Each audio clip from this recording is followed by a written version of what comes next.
Hi everyone, this is our channel, Meet the Real Story. Please like, share and subscribe. It's completely normal when we meet someone we like to want to know everything about them. We'd want to get close to that person. And if that person happens to have a secret, we'd have a natural desire to want to know what it is. In this case, one has two choices: staying with that person or staying away from that person. Let me tell you what my choice was when this happened to me. My name is Rosalind, and I'm 15 years old. I live with my dad and my brother.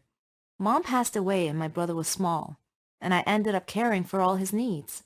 Dad was everything to us, as he loved us a lot. He liked to spend most of his time outside, though, and so I was responsible for everything inside the house, in addition to my studies, that is. Memories of my mom were the only thing I had left of her, and I would often just sit and think about her. On the first day of school, Dad was away traveling abroad. All the kids in my class were excited after hearing that we have a new teacher this year. When she entered our classroom, I was both pleased and shocked that she looked exactly like my mom. Even her smile was the same. Her name was Isabel.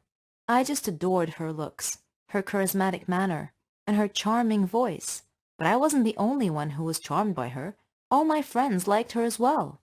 I asked her to be my friend, and she was more than happy to. I told her that she reminded me of my mom. She smiled broadly and hugged me tight. I really missed Mom. Isabel told me that if I ever needed anything, I should just come to her, that it's what best friends do. It made me so happy. After school, I saw her waiting a bit up the street for a taxi. She looked so nice standing there in her makeup and nice clothes. I had told my brother that I would introduce him to her, but as we were walking towards her, a car stopped, and she got in and left. It was a very strange car. It had very dark tinted glass that prevented anyone from seeing inside. The next day, I asked her if she was married, and she said no. I told her I saw her get in a car yesterday, and that seemed to worry her for some reason, which caused me to worry too. She said that one of her relatives happened to see her, and they drove her home. Curious, I decided to watch the same spot again tomorrow to see if the same thing happened again. But I received a message that Dad had just got back, so I chose to head straight home. I was thrilled that Dad was back. I hugged him and told him how much I missed him. We talked a lot, and I told him about Isabel and asked him to come to school and meet her. Unfortunately, she was absent the day Dad came to meet her. I began to worry about her some more. The day after that, I went to the same place at the same time, waited for her again. I wanted to know about the car with tinted glass. After school, Isabel came and waited again for the same car. It picked her up and drove away. When I went back home, Dad wasn't home. My brother told me that Dad had gotten a phone call and left. The day after, I saw Isabel at school, and she looked very happy. So I asked her why she was so happy that day, and she told me that she had wonderful news, that she would tell me about it later. That same day, I went to a friend's birthday party. Coincidentally, there was a nightclub near my friend's house, where I could see a bunch of weird people going in. Suddenly, I spotted Isabel, arriving and entering that place too. I felt really sad seeing her enter such a weird place. After the party, I went home disappointed. Dad saw the look on my face and asked me what was wrong. I didn't really feel like talking, so he changed the subject and said that he had great news to tell me. He was going to get married again. I was not expecting this. I was so shocked that I was speechless for a few seconds. Then I asked him, "What about Mom?" He tried to explain to me, but I was beyond listening at this point. I turned around and went to my room, leaving him alone with my brother. I sat there thinking about Mom, crying alone in my room. The next day, I was still angry, and I decided to ask Isabel about the nightclub. I went to her office at school and asked her what she was doing there last night. She started to explain, but I cut her off and told her that I was disappointed. Suddenly, I heard a familiar voice behind me. It was Dad's. Dad started explaining in her place. "I'll tell you everything," he said. Isabel's mother was very sick, and she was working there as a part-time job to save up money for her mother's surgery. Rather than hearing the actual explanation, something else caught my attention. "You know her?" I exclaimed. "I mean, how is that possible?" And he said, "I met Isabel not too long ago. I told her that I had a daughter who attended the same school that she was teaching at. Then Isabel added, I didn't know that you were his daughter, but I loved you even before discovering that. Dad then said that that was what he was trying to tell me last night, that he was going to get married to Isabel. I broke into tears, hugging her and apologizing. Not only did I gain a mother that day, but a best friend too. Being famous is a dream for most people, but achieving this particular dream is not easy. It takes a lot of perseverance, and maybe even some luck. Listen to my story. My name is Rona, and I'm 18 years old. I live with my mom and my sister. My dad passed away long ago. We live in a very poor neighborhood, where drug dealing and death are everywhere. My mom is a nurse, but even so, her salary is barely enough to make ends meet. I have always wanted a better life. I often admired famous people, like singers and actors, and I imagined myself living in their world of fame and glamour. What I would give to be a famous person like them. I had a dream. I wanted to be a clothes designer or a fashion model. I would draw different styles of clothes and stand in front of the mirror, posing like a model. I just knew that my clothes would fit perfectly. But here's the thing. I wasn't thin enough to be a model. This was the obstacle between me and my dream, so I decided to go on a diet while searching for a job.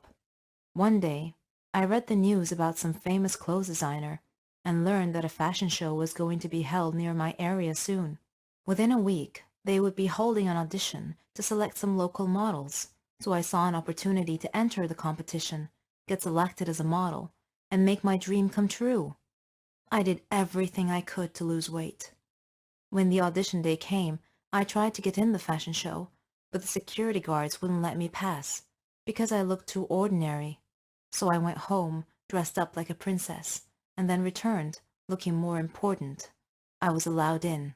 I saw many fit girls with nice slim figures. They were so beautiful, and seemed so enthusiastic about the audition and their chances of being selected. I felt like I was watching a fashion magazine photo shoot. I signed up for the audition. One by one, the girls performed in front of the judges. Some came out sad, and some came out ecstatic. After seeing this fierce competition, with many beautiful girls being turned down, I lost hope and turned around to leave. That was when I bumped into a woman. Her name was Linda. I excused myself and said, I'm sorry, I wasn't paying attention. Linda replied, It's okay. Are you one of the competitors? Yes, I wanted to, but seeing all these beautiful girls, I don't think I have a chance. Goodbye. No, you shouldn't give up so easily, she said. Her kind manner persuaded me to turn around and try out for the audition anyway. As I walked onto the stage, I noticed that Linda was one of the judges. She winked at me as our eyes met. I did my best. Once my audition was over, I looked at Linda, and she smiled and gestured with her head that I had done well. However, one judge told me that my performance was good, but my figure was not. I needed to lose more weight. Linda told me that I was put on a list of potential models with the stipulation that I could re-audition if I lost more weight. So I buckled down and really hit the diet hard. I began starving myself. Mom felt miserable watching what I was putting myself through. I managed to lose about 40 kilos. Unfortunately, I had become so thin so quickly that my health began to suffer. I started feeling depressed and even got dizzy at times. When the next audition day came, I entered the audition room and once again met Linda. She looked at me with worry on her face and said, What have you done to yourself? You told me to do my best, so I did, I said. I walked onto the stage. The judge who had told me to lose more weight saw me and was shocked. He asked me, How were you able to lose so much weight so fast? When I began my performance, my weakness caused some dizzy spells, which caused my modeling motions to be unsteady and awkward. Linda was clearly worried. As she watched my performance, as if she expected me to fall at any moment, the judges gave me poor marks, and I was rejected as potential model. I was greatly disappointed because I had tried so hard. I said to the judges, But I followed your instructions and lost more weight. The one judge said, Yes, you lost more weight, but then you let your performance suffer as a result. Then I passed out and woke up later in a hospital bed. Mom and my sister and Linda were waiting at my bedside. I asked them what had happened. "You're too weak. You fainted on stage," Linda explained. Suddenly her phone rang, and after she answered and listened for a moment, I heard her say, "What? Oh no." After she hung up, I asked her what had happened. She told me that the plane carrying the judges and the competitors had crashed. There were no survivors. They would have to start the whole competition and selection process all over again. Though I was saddened by the tremendous loss of life in the plane crash, I chose to interpret this as a sign from above that I had another chance to achieve my dream, that I should not give up. With Linda's guidance and advice during my rehabilitation program, I was able to achieve an optimum weight with good health. Fate and my perseverance had given me a second chance, and I would not waste it. I am now ready and determined to try again. My son killed me. Yes, you read that correctly. I am not a ghost or an evil spirit that needs rescuing. I have a brave heart. My name is Megan, and I hope to inspire you with my story. I lived with my father and my sister Marlene after the death of my mother, who died from an illness. Though I was only 18 years old, I became responsible for taking care of my whole family. I did everything for them, like cooking, cleaning, washing, etc. My father was a great man, and he did his best to make us happy. I supported both my sister and my father. We faced a lot of problems together, illnesses, financial problems, school, and the like. But there came a day when I had to make a life and death decision at my young, tender age. I fell in love, as any girl my age tends to do. My sweetheart turned out to be loved my neighbor, a guy named Dave. We had grown up together, and we shared everything.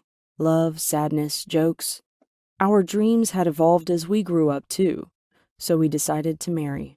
He knew all about my life circumstances, so he chose a flat near my family for me. We had a nice party and celebrated with our families and friends.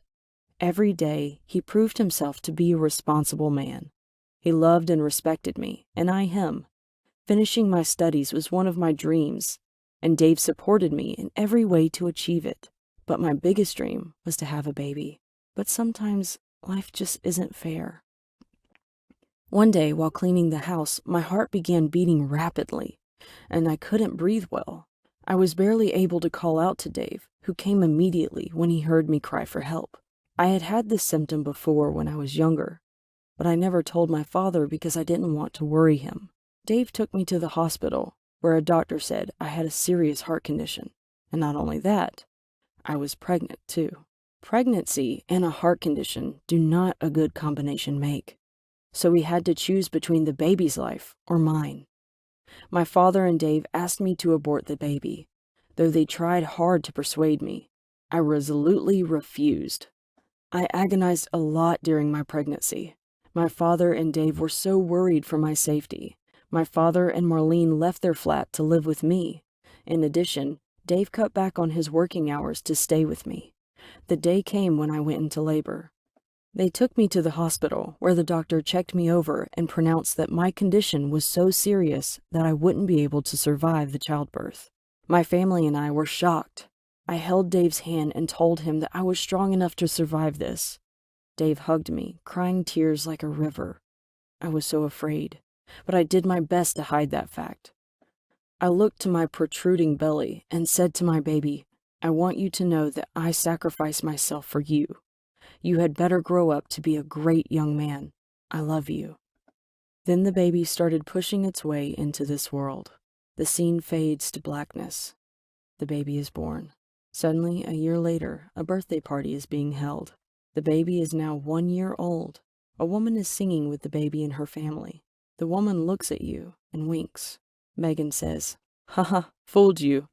I lived through the childbirth. Sometimes life gives us a second chance, but you have to be willing to accept the risk." Hi, my name is Esmeralda, and I'm 21 years old. In my country, I was a heroine, a patriotic soldier, and a role model for my generation. But every story has a dark side, and the dark side of my story is that I became a traitor to my own country. I have to tell you my story quickly because, well, you'll find out shortly. My spy career began when some terrorists attacked my country. I was assigned to a counter-terrorism battalion, and we were fighting for our lives. Though we were a strong group, the terrorists were suicidal maniacs who had decimated our troops by just charging into our midst and detonating their explosive vests. Only a few of us survived, fighting against overwhelming odds. Then, an opportunity revealed itself. I noticed that the terrorists were hiding behind some large pipes, natural gas pipelines. As a matter of fact, I shot the biggest pipe and killed them all. I became the heroine to a grateful nation, and suddenly, people were naming their children after me. Everyone wished to be like me. Then, one day, I received a phone call from an anonymous caller who threatened to kill my family if I didn't do what he demanded. So, I met with him and his cronies. The moment I saw him, I could see that he meant business. He was a no-nonsense type of individual. Sure enough, he got straight down to business.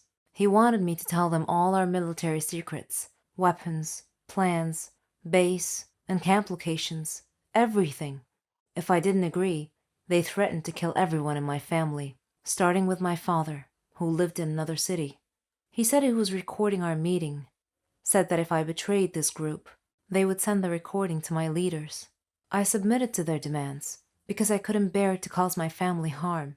I now had to wear two faces, the heroine and the treacherous informer. I was pleasantly surprised to find that they paid me well for the information I was passing them. My own country hadn't paid me a dime for being their national heroine. So, at least I felt valued and appreciated by the other side.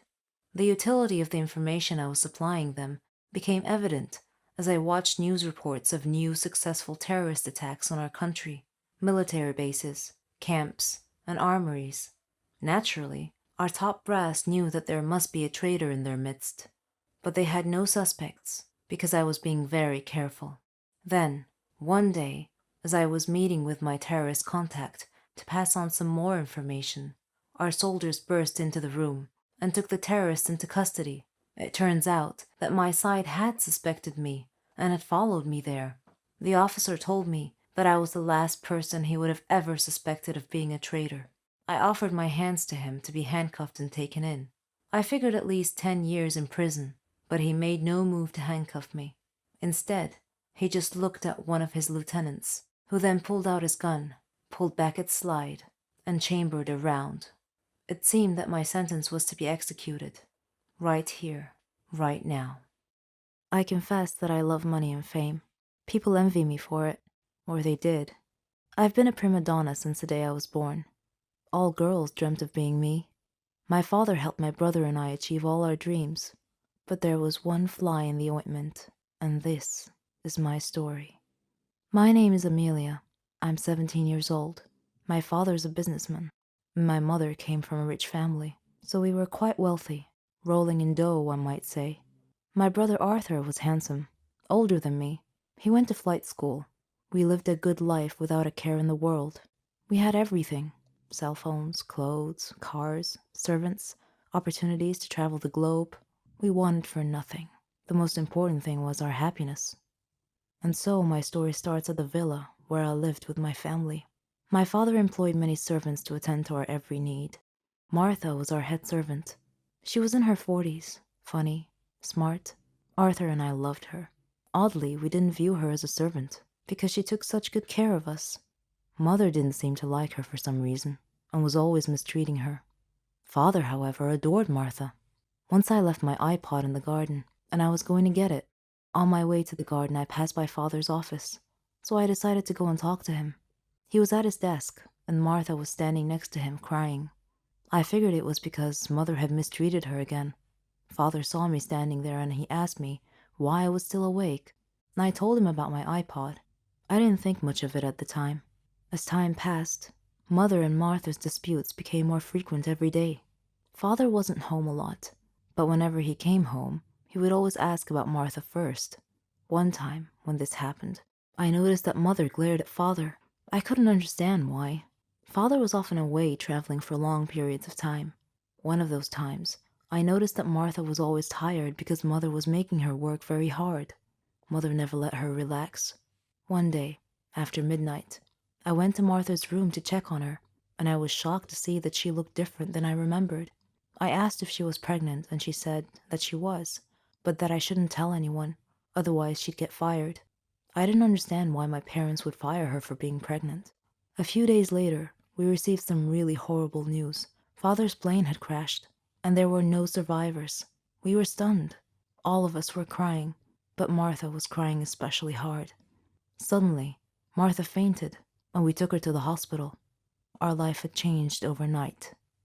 After the funeral, Father's lawyer called us about Father's will. He came to our home and met my mother, Arthur, me, and Martha, and 2 other servants. The lawyer began reading the will. He started with Mother's inheritance, then mine, then Arthur's, and then Martha's. He looked at Martha, cleared his throat, and said in a quiet voice, "Martha, the deceased has left you 10 million to raise your child." The lawyer read the last line of Father's will, which said, "Martha's child is mine."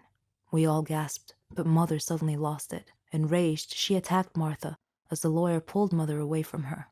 Arthur was holding his head in his hands, and I was shocked. I said to Martha, "How dare you? How dare you do this to us? This is our money. You don't deserve any of it." Then I spoke to the lawyer. "Please tell me this isn't true." He replied helplessly, "Unfortunately, it is."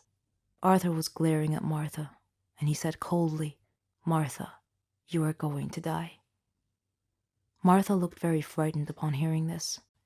That night, the other servants helped Martha sneak out of the house. Arthur came to my room that same night and told me that we had to kill Martha. He said he knew where she was, and that her 10 million belonged to us. At first, I was hesitant to get involved. I mean, that was murder, but in the end, I reluctantly agreed to help him. The next day, we made a call and hired a hitman to rid us of that disaster. Later, we received a call from him. He said that Martha was no longer a problem. We smirked in victory. A few days later, the lawyer came by again.